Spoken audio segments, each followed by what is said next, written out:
Hi everyone, कैसे हो आप सभी लोग। आई होप आप लोग अच्छे होंगे। मैं हूं राहुल जायसवाल एंड स्वागत करता हूं आप सभी का एक बार फिर हमारे यूट्यूब चैनल JR ट्यूटोरियल्स में।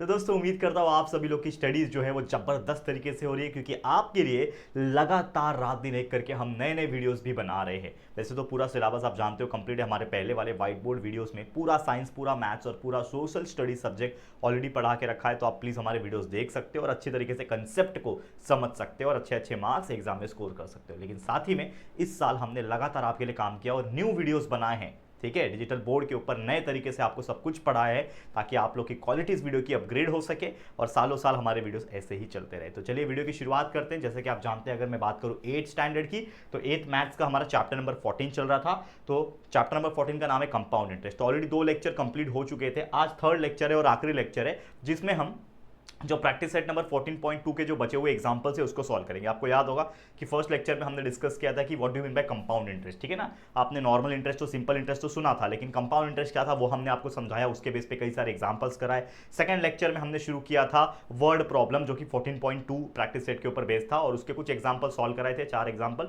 आज भी लगभग 4-5 एग्जाम्पल सॉल्व करेंगे और इस चैप्टर को कंप्लीट करेंगे। तो चलिए शुरुआत हम करते हैं, ज़्यादा टाइम नहीं लेंगे आपका, फटाफट से चलते हैं हमारे क्वेश्चन की तरफ। तो आज का जो पहला क्वेश्चन है ये रहा स्क्रीन के ऊपर।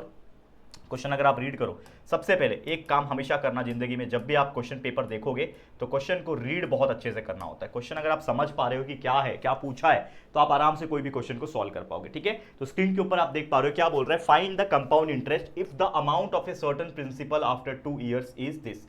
मतलब ये जो वैल्यू आपको दिया हुआ, ये क्या दिया हुआ है, ये आपको दिया हुआ है आप लोग का अमाउंट। तो आपको क्वेश्चन में बोल रखा है कि अमाउंट यानी a इज इक्वल टू 4036.80।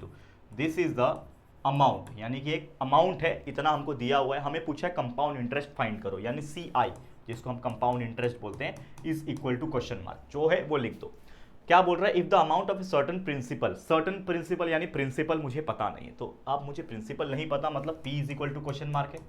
ठीक है, यानी प्रिंसिपल भी मुझे पता नहीं है। लेकिन अगर आगे हम बढ़ेंगे, उसमें लिखा हुआ है साफ साफ आफ्टर 2 year, यानी 2 साल का समय यहाँ पे दिया हुआ है, यानी number of years is nothing but क्या है, 2 years। यहाँ पे 2 years दिया हुआ है, और लास्ट में आप देखोगे आगे बढ़ोगे तो at the rate of 16 PCPA percentage per annum, यानी रेट ऑफ इंटरेस्ट जो है यहाँ पे दिया हुआ है 16। मतलब इतने सारी चीजें जो है जो क्वेश्चन से ही हम लोग को मिल गई है। और इतना भी अगर आप लिख लेते हो, कोई मतलब एकदम बिलो एवरेज भी बच्चा है जो बिल्कुल समझता नहीं है इस चैप्टर को, फिर भी वो आराम से क्वेश्चन को देख के ये चीज को लिख लेगा, तो भी आधा मार्क्स आपको मिल जाएगा। करेक्ट है, लेकिन सिर्फ आधा मार्क्स स्कोर करना है क्या, हमें नहीं, हमें अच्छे से अच्छे मार्क्स जो है एग्जाम में स्कोर करना है। करेक्ट है, तो चलो, तो ये तो हमने जब लिख लिया, उसके बाद हम क्या करेंगे, यहाँ पे सबसे पहले हमारा जो मेन फॉर्मूला है अमाउंट का, क्या फॉर्मूला है दोस्तों, एक बहुत अच्छी तरीके से फॉर्मूला आप जानते हो, that is we know a formula of amount calculation, that is amount is equal to principal 1 + R/100 raise to m। This is the formula जिसके हेल्प से हमने कई सारे एग्जांपल इसके पहले भी हमने सॉल्व किए।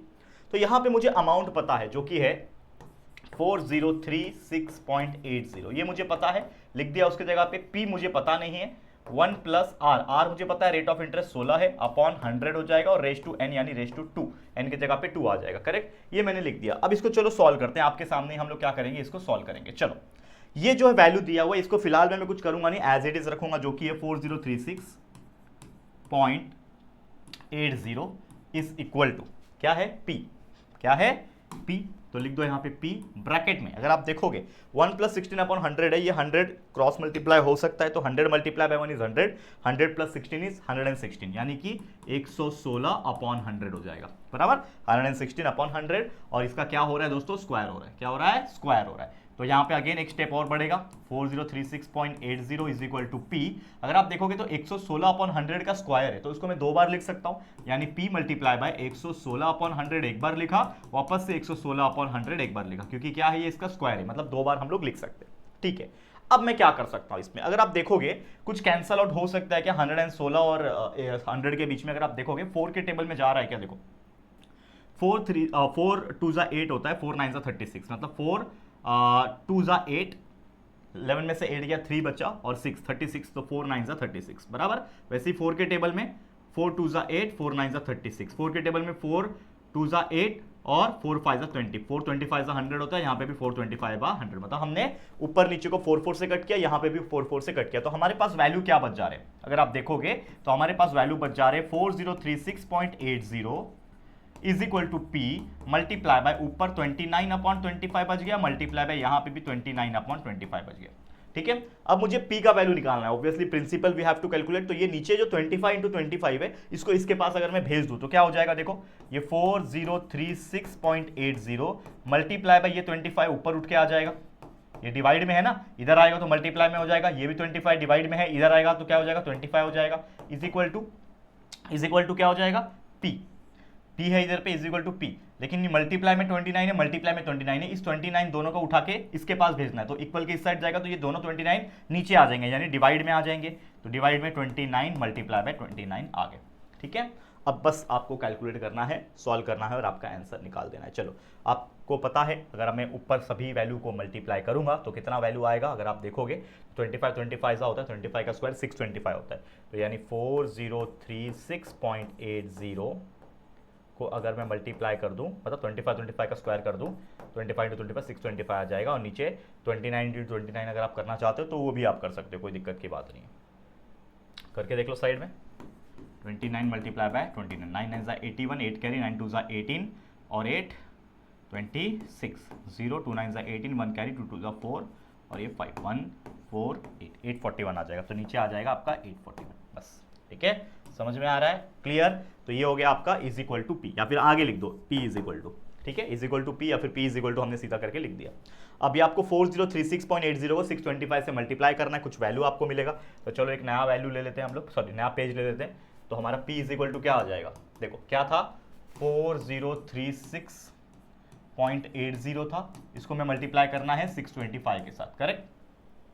मल्टीप्लाई करो, 5 0 0, 5 होता है 40, 4 कैरी, 5 6 30 + 4 34, 3 कैरी, 5 3 15 + 3 18, 1 कैरी, 5 1 5 4 20 बराबर। 0 आ जाएगा यहाँ पे, 2 0 0, 2 8 16, 1 कैरी, 2 6 12 13, 1 कैरी, 2 3 6, ये 7 हो जाएगा, 2 0 0 और 2 4 8।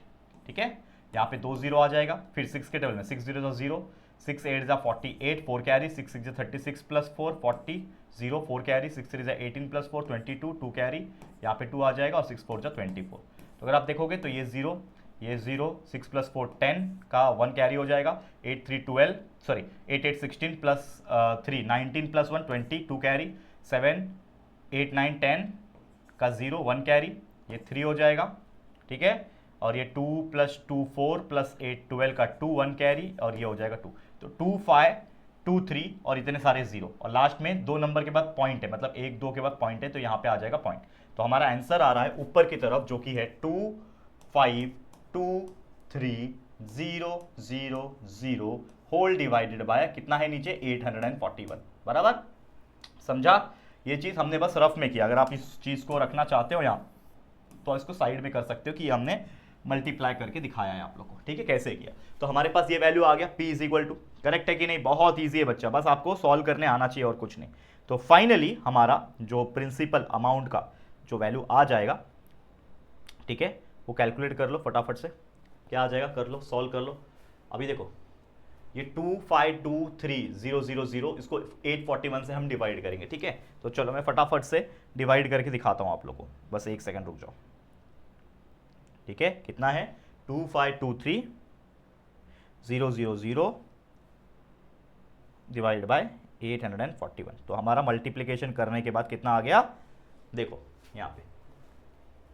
ठीक है, अगर मैं इसको पूरे को 841 को अगर मैं 2 से मल्टीप्लाई करूं, 2 1 2 2 4 8 2 8 16 1682 आ रहा है। वापस से अगर मैं 841 को अगर मैं 3 से मल्टीप्लाई करूं, 3 1 3 3 4 12 1 कैरी, 3 24 + 1 25 2523 आ रहा है। मतलब इस 841 1 841 3 होता है 2523 बराबर, और ये 3 0 भी अपने आप इसके साथ जुड़ जाएंगे कट होके। ठीक है, तो मतलब मैंने क्या कर दिया, इन शॉर्ट खुद से ही कैलकुलेट करके देख लिया और हमारा p का वैल्यू हमने निकाल दिया 3000 रुपीज, मतलब प्रिंसिपल हमने निकाल लिया। ठीक है, तो जो क्वेश्चन हमें पूछा था कि फाइंड द प्रिंसिपल, देखो यहाँ पे ध्यान से हमें को पूछा था find the compound interest if the amount of a certain principal. तो सर्टेन प्रिंसिपल का वैल्यू यानी पी का वैल्यू मैं जानता नहीं था, तो हमने पी का वैल्यू निकाल लिया। लेकिन क्वेश्चन में आपको सिर्फ पी कैलकुलेट करने नहीं बोला है, वो तो आपको बोल रहा है कि एक प्रिंसिपल है, लेकिन हमको क्वेश्चन में एक्जैक्टली क्या पूछा है, फाइंड द कंपाउंड इंटरेस्ट। तो एक फॉर्मूला है दोस्तों कंपाउंड इंटरेस्ट निकालने का। कंपाउंड इंटरेस्ट फॉर्मूला है अमाउंट माइनस प्रिंसिपल। तो अमाउंट मुझे पता है जो कि है 4036.80, माइनस कर दूंगा प्रिंसिपल जो कि है 3000, तो हमारा आंसर आ जाएगा फाइनली 1036.80 रुपीज। तो ये आ गया हमारा कंपाउंड इंटरेस्ट। समझ में आ गया कितना इजी एग्जांपल होता है। इस तरीके से अगर आप सॉल्व करोगे तो ऐसे क्वेश्चंस आपको बहुत इजी लगेंगे। बट यही खेल है, अगर आप देखोगे जो हम लोग को सबसे ज्यादा दिक्कत जो दिया वो होता है कैलकुलेशन। तो इस चैप्टर में calculation plays a very important role. If you are good in calculating the things like multiplication division, आपको बहुत अच्छे से आता है तो आपको ये चैप्टर बहुत ईजी लगेगा। लेकिन जिनको मल्टीप्लीकेशन डिवीजन में दिक्कत है ना, तो थोड़ा प्रॉब्लम आ सकता है इस चैप्टर में। तो मैं चाहता हूं जितना हो सके प्रैक्टिस करके लो मल्टीप्लीकेशन का, डिवीजन का, बाकी चीजों का। ठीक है, चलो अब थोड़ा फास्ट बढ़ेंगे। देखो पहला ही एग्जांपल को सॉल्व करने में कितना टाइम लग गया। अगला एग्जांपल देखो, a loan of ₹15,000 was taken on compound interest. मतलब क्या बोल रहा है कि एक लोन है जो 15,000 का था वो लिया गया। तो मतलब लोन लिया गया मतलब ये क्या है, आपका प्रिंसिपल अमाउंट है, यानी 15,000 रुपीज आपका प्रिंसिपल है। Was taken on compound interest if the rate of compound interest 12%, यानी रेट दिया हुआ है 12% पर एनम। ठीक है, find the amount to the settle the loan, मतलब अमाउंट आपको निकालना है। A is equal to question mark, और कितने साल के लिए है, 3 साल के लिए, आफ्टर 3 ईयर्स। ठीक है, कुछ नहीं, अगेन वही फॉर्मूला लगेगा, that is amount is equal to principal 1 plus r upon 100 raised to m. This is the formula for calculating the amount. We know the principal amount, that is nothing but 15,000 rupees. डाल दिया, 1 plus rate of interest we know, yes, 12 upon 100 raised to n. n का value है 3, correct. Solve कर लो, क्या हो जाएगा, क्या हो जाएगा, एक स्टेप और, a इज इक्वल टू ये 15,000 वैसे का वैसे ही रखता हूं। यहाँ पे क्या हो जाएगा, 100 मल्टीप्लाई बाय 1 इज 100 प्लस 12 112, 112 बटे 100, और इसका रेस टू क्यू। अब जैसे मैंने बोला कि ये रेस टू क्यूब है तो कहीं ना कहीं 3 बार आपस में मल्टीप्लाई हो जाएगा। तो लिखो यहाँ पे that is amount is equal to 15,000 multiply by ये 112 upon 100 multiply by 112 upon 100 multiply by 112 upon 100, 3 बार लिख दिया मैंने। ठीक है, अब देखो कुछ कैंसिल वगैरह हो रहा है क्या। तो अगर आप देखोगे ध्यान से सुनना इस चीज को पहले, ये इसके पास 2 जीरो है कैंसिल, 2 जीरो है कैंसिल, इसके पास 1 जीरो है कैंसिल, 1 जीरो है कैंसिल। ठीक है, अब देखो यहाँ पे 15 है, तो आपको पता है 15 5 के टेबल में जाता है, तो 5 3 15, और यहाँ पे 5 2 10 बराबर। ये 2 है ना, ये 2 कट हो सकता है किससे, 2 1 2, 2 1 2 हो गया, और इसको कट कर सकता है 2 5 10, 2 6 12 बराबर 56 बार में।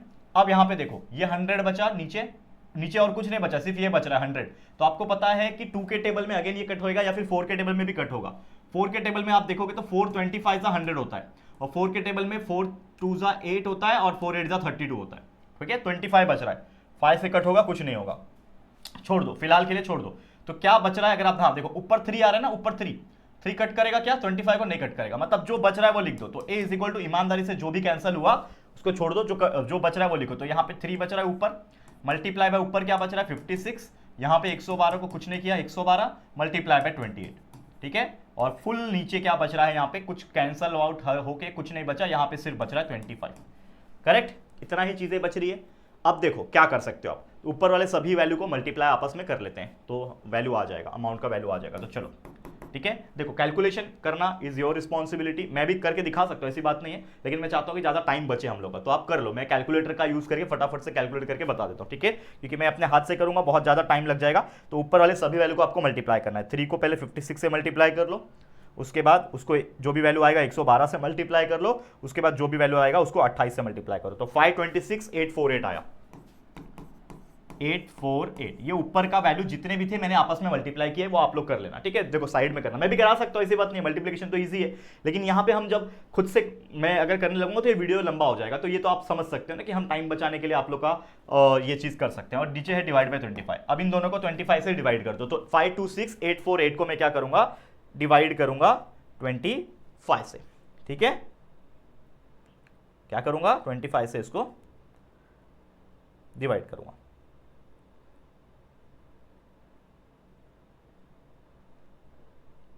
ध्यान देना कितना आ रहा है, 21073.92, कितना आ रहा है 21073.92। इसको मैंने कैलकुलेटर जो मेरे फोन में है उससे मैंने मल्टीप्लाई किया, लेकिन आप लोग भी अपने खुद से करोगे तो यही आंसर आना चाहिए आप लोग का, is equal to this rupees. तो हमें जो क्वेश्चन पूछा था कि फाइंड द अमाउंट, पूछा था ना find the amount to settle the loan, तो इतना अमाउंट की जरूरत पड़ेगी, यानी 21,073 रुपीज 0.92 रुपीज की जरूरत पड़ेगी, तब जाके लोन जो होगा वो सेटल होगा। तो इस तरीके से आपको करना है, बस यहाँ पे कैलकुलेशन पे आपको ध्यान देना है, प्रैक्टिस करना है और कुछ नहीं, ठीक है। अगर आपको कंफ्यूजन है मल्टीप्लिकेशन कैसे करें, डिवीजन करें, तो हमारे इस चैनल पे भी बहुत सारे वीडियो है, tricks to solve multiply, tricks to solve division, ठीक है ना, basic division, basic multiplication, search करोगे हमारे यूट्यूब चैनल पे यार 4,000 से ज्यादा वीडियो हमारे चैनल के ऊपर प्रेजेंट है। बहुत मेहनत किया स्टार्टिंग के दिनों में, ठीक है। समझ में आ रहा है कि नहीं बच्चे? तो ये हो गया आपका दूसरा क्वेश्चन आज के लिए। हम चलते हैं हमारे अगले क्वेश्चन, ठीक है। समझ में आ रहा है कि नहीं? बहुत ईजी है। चलो, कैलकुलेशन का ही खेल है इस चैप्टर में। नेक्स्ट क्वेश्चन पे चलें। अगला क्वेश्चन क्या बोल रहा है? A principal amounts to RS 13924 in 2 years. क्या बोल रहा है? अ प्रिंसिपल अमाउंट्स टू, मतलब यहां पे जो चीजें दी हुई है वो अमाउंट की, देखो हमको क्वेश्चन कभी भी नहीं समझ में आया तो पूरा पढ़ने का, लास्ट में पूछा फाइंड द प्रिंसिपल, मतलब ये जो चीज दिया हुआ ये आपका प्रिंसिपल नहीं है, ये अमाउंट है, क्योंकि प्रिंसिपल तो खुद पूछ रहा है, तो ये अमाउंट है आपका, तो अमाउंट आपको दिया हुआ है, ठीक है, जो कि है 13924 यानी 13,924 रुपया। कितने साल के लिए? 2 साल के लिए। नंबर ऑफ ईयर्स 2 ईयर्स लिख दो। कंपाउंड इंटरेस्ट लगेगा बोल रखा है 18% पर एनम, ये रेट ऑफ इंटरेस्ट दिया हुआ है 18 PCPA। आपको पूछा क्या है? फाइंड द प्रिंसिपल यानी P is equal to question mark, सब चीज दे दिया है, अब सॉल्व करेंगे। वी नो दैट क्वेश्चन क्या है, amount is equal to principal 1 plus R divide by 100 raise to m, this is the formula for calculating the amount, ठीक है। लेकिन अमाउंट में जानता हूं यहाँ पे कितना है, 13924 है, इज इक्वल टू प्रिंसिपल में जानता नहीं हूं, 1 प्लस रेट ऑफ इंटरेस्ट में जानता हूं 18 है अपॉन 100, और रेज टू कितना है n कितना है 2 साल के लिए n 2 है, बस कुछ नहीं, सॉल्व करना है। तो 13924 इज इक्वल टू P वैसे का वैसे ही, यहाँ पे 100 मल्टीप्लाई बाय 1 इज 100 प्लस 18 यानी 118 डिवाइड बाय 100 रेज टू 2, ठीक है। बस सॉल्व कर लो, आ जाएगा। सेम प्रोसेस करना है, कुछ भी नया नहीं हो रहा है, कुछ भी नया नहीं हो रहा है, बस आप जैसे इसके पहले के एग्जांपल्स करते आ रहे थे वैसे ही आपको करते रहना है, ठीक है। अब देखो 118 अपॉन 100 का स्क्वायर है तो 2 बार लिख सकता हूँ 118 अपॉन 100, तो चलो 118 अपॉन 100 मल्टीप्लाई बाय 118 अपॉन 100, ठीक है। कुछ कैंसिल हो सकता है क्या? देखो 4 के टेबल में 4 2 8 हो जाएगा 38, 4 के टेबल में नहीं जाएगा, बराबर है, 4 के टेबल में नहीं जाएगा, 3 के टेबल में जाएगा, 100 तो जाता नहीं, 3 के 2 के टेबल में जाएगा, बिल्कुल जाएगा। 2 50 100 होता है, और 2 5 10 हो गया, और 2 9 18 हो गया, बराबर। 2 50 100 हो गया, 2 59 118 हो गया, ठीक है। समझ में आ रहा है? कुछ नहीं। अब क्या बच रहा है? 13924 बच रहा है, इज इक्वल टू P बच रहा है, ऊपर 59 मल्टीप्लाई बाय 59 बच रहा है, और नीचे क्या बच रहा है? 50 मल्टीप्लाई बाय 50।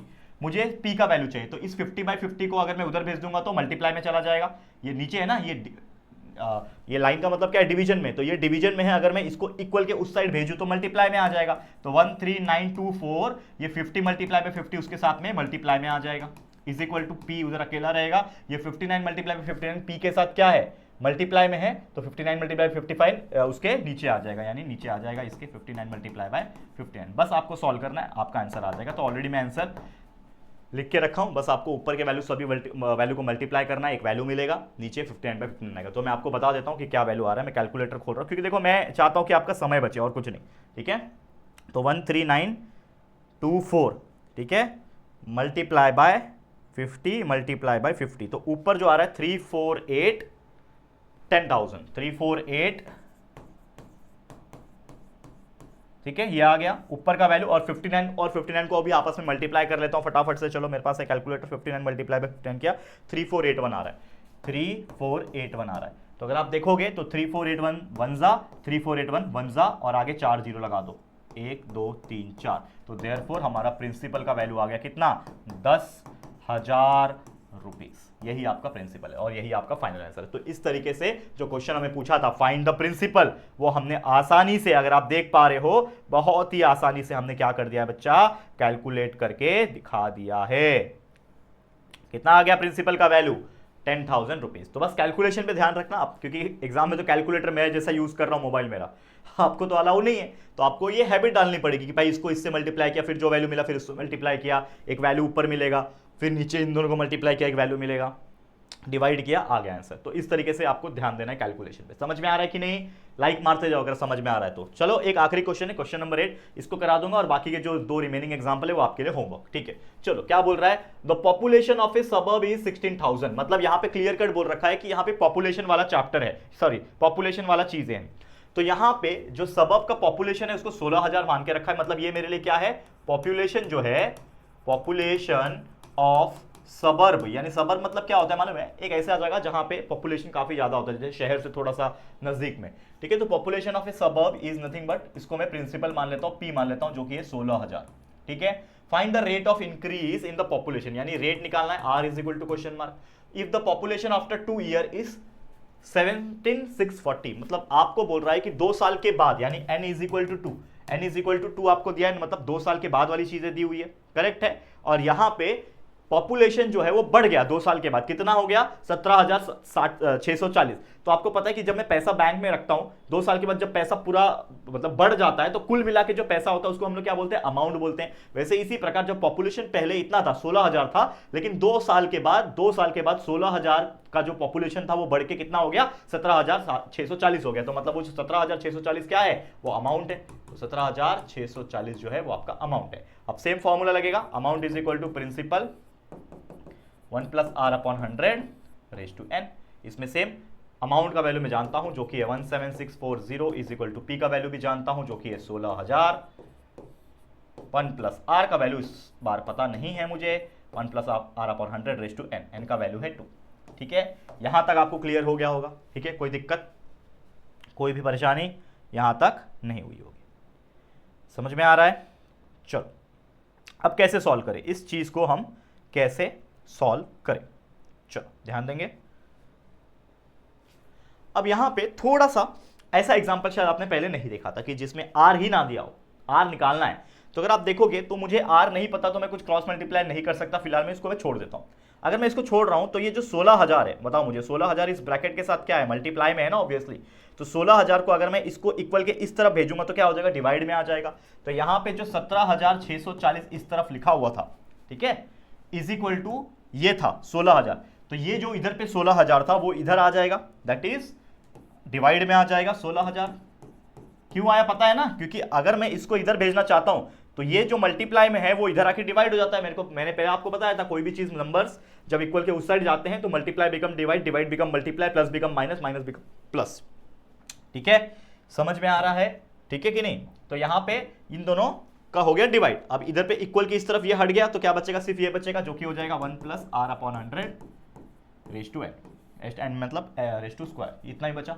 अगर आप देखोगे यहां पे ये 17,640, अगर आप देखोगे इसमें ऊपर नीचे एक एक जीरो जो है कैंसल आउट हो रहे, ठीक है, ऊपर नीचे एक एक जीरो कैंसल आउट हो रहे। तो यहां पे मेरे पास वैल्यू क्या बच रहा है, 1764 divide by 1600 is equal to 1 plus R upon 100 का स्क्वायर।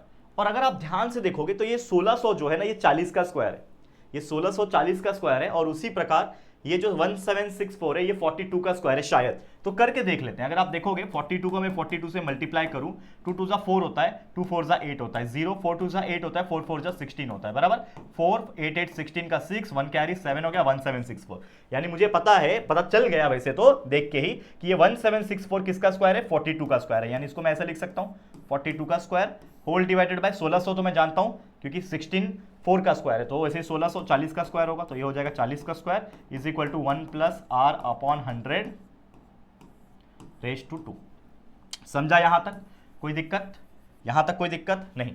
अब यहां पे अगर आप देखोगे ये 42 के ऊपर भी स्क्वायर है, 40 के ऊपर भी स्क्वायर है, तो मैं इसको एक ही साथ ले सकता हूं क्या, 40 अपॉन 42 का पूरे का स्क्वायर, क्योंकि दोनों के ऊपर स्क्वायर है ना, तो इस पूरे का स्क्वायर ले सकता हूं, और is equal to 1 plus R upon 100 का इस पूरे का स्क्वायर। तो अगर आप ध्यान दोगे इसके पूरे के ऊपर भी स्क्वायर है, इसके पूरे के ऊपर स्क्वायर है, तो ये स्क्वायर और ये स्क्वायर क्या हो जाता है, कैंसल हो जाता है, ठीक है ना। इक्वल के दोनों साइड सेम सेम चीजें कट जाती है। तो क्या बच रहा है, सिर्फ और सिर्फ नया पेज ले लेता हूं, जो कि है सिर्फ और सिर्फ मेरे पास बच रहा है 42 upon 40 is equal to 1 plus R upon 100, बराबर ना। देखो ध्यान से, यहां पे अगर ये कट गया तो सिर्फ 42 अपॉन 40 बचा is equal to 1 plus R upon 100 बच रहा है, ठीक है। अब इसको मैं सॉल्व कर लूंगा। देखो अब क्या होता है, ये 42 अपॉन 40 में अगर आप देखोगे तो 2 के टेबल में 2 21 जा 42 होता है, 2 20 जा 40 होता है, बराबर। तो क्या बच रहा है 21 upon 20 is equal to 1 plus R upon 100, ठीक है, यहां पे इस प्रकार से चीजें जो है बच रही है।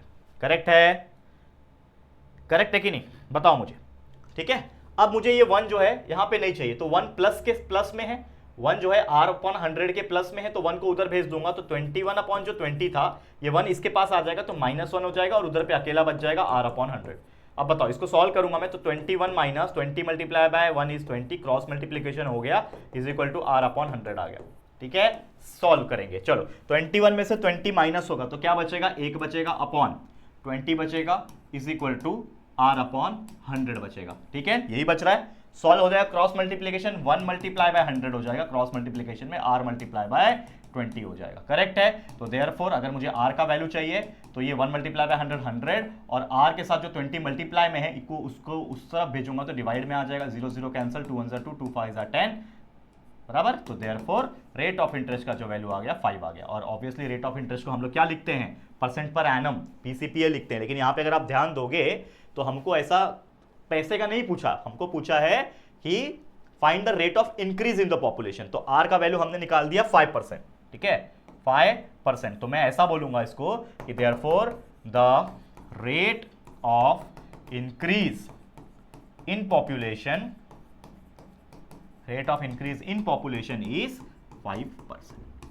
समझा, क्लियर। तो उम्मीद कर रहा हूं कि ऐसे क्वेश्चंस अगर एग्जाम में आएंगे तो आप आसानी से सॉल्व करके दिखा सकते हो। तो बस यही था दोस्तों आज का लेक्चर, जिसमें हमने पूरा का पूरा ये जो पर्टिकुलर प्रैक्टिस सेट 14.2 है इसको सॉल्व करा दिया, 2 लेक्चर मिला के, लेकिन ये पूरा चैप्टर जो है फाइनली आज कंप्लीट हो जाता है। ठीक है, तो ऐसे और भी जो चैप्टर्स है इसके आगे के हम कंटिन्यूस आपके लिए लाते रहेंगे, तो आप बस बने रहना, हमारे साथ प्यार देते रहना। आज के लिए इतना ही। ये वीडियो, ये चैप्टर आपको कैसा लगा दोस्तों जरूर से कॉमेंट करके बताना। वीडियो पसंद आया होगा तो प्लीज वीडियो को लाइक कर देना है, शेयर कर देना अपने सभी दोस्तों के साथ, और अगर पहली बार आया हो चैनल पर, अभी तक चैनल को सब्सक्राइब नहीं किया है तो फटाफट से हमारे चैनल को सब्सक्राइब करके बेल आइकन को प्रेस कर देना। ठीक है दोस्तों, तो चलो फिर जल्दी मिलेंगे एक और नई वीडियो में, तब तक के लिए thank you and good bye.